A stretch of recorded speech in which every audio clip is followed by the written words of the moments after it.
to Naomi's Corner at Home. Today we will be featuring a vegetable dish. We call this the Pinakbet, okay? It's an optional to use a protein like chicken, pork, or beef. But today we will be using shrimp and tofu. So our ingredients are, we have 2 thumbs of ginger, chopped garlic, chopped onion, and we also have 2 tablespoons of sweet bagoong. We have eggplant, like about two pieces.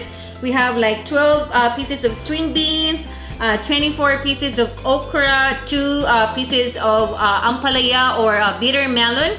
We have also 2 tomatoes chopped. We have 1 whole butternut squash, and of course we have the shrimp and then the tofu. Okay, so the preparation is just very easy, and then the cooking is easier. So all you need is, we're just gonna dump everything together, but what I'm using today is my 7-quart wok. Okay, so first, the regular method is you saute it with oil, okay? But since we're using Saladmaster, and you know the magic with Saladmaster is you can saute even without any oil. So first, we're gonna start with our garlic.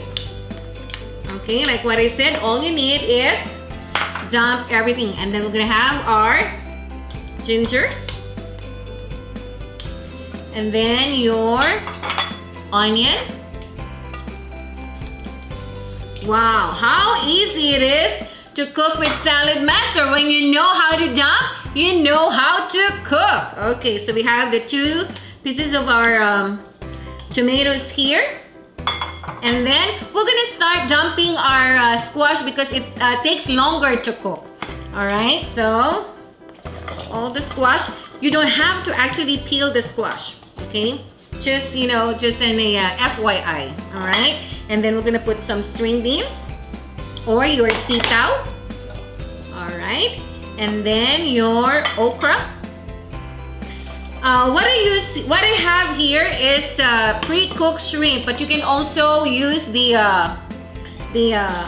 raw shrimp, just like that. And then your tofu. Wow, look at that, so easy.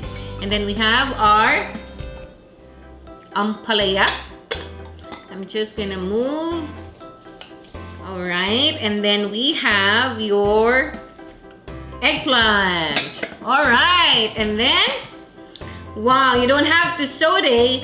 And so we have here my 2 tablespoons of sweet bagoong. So what I'm gonna do is I'm just gonna estimate maybe 1.5 cups of water, and then dissolve your bagoong. You know the water is already hot, okay?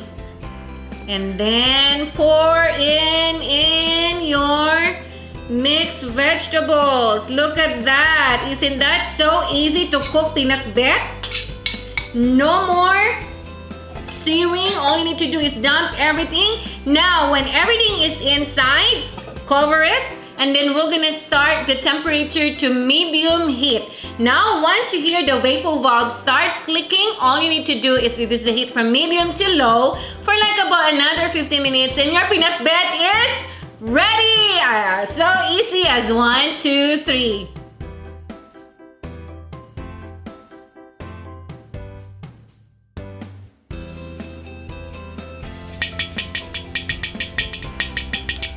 Once the vapor valve starts clicking, all we need to do is reduce the heat from medium to low for like about 15 minutes.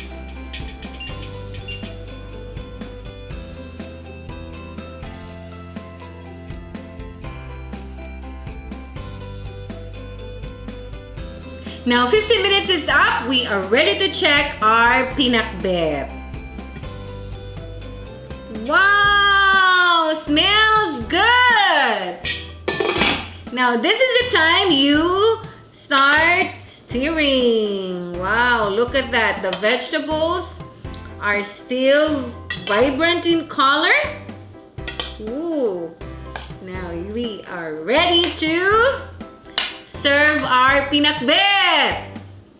Now our pinakbet is ready to serve. Let me try. Mmm.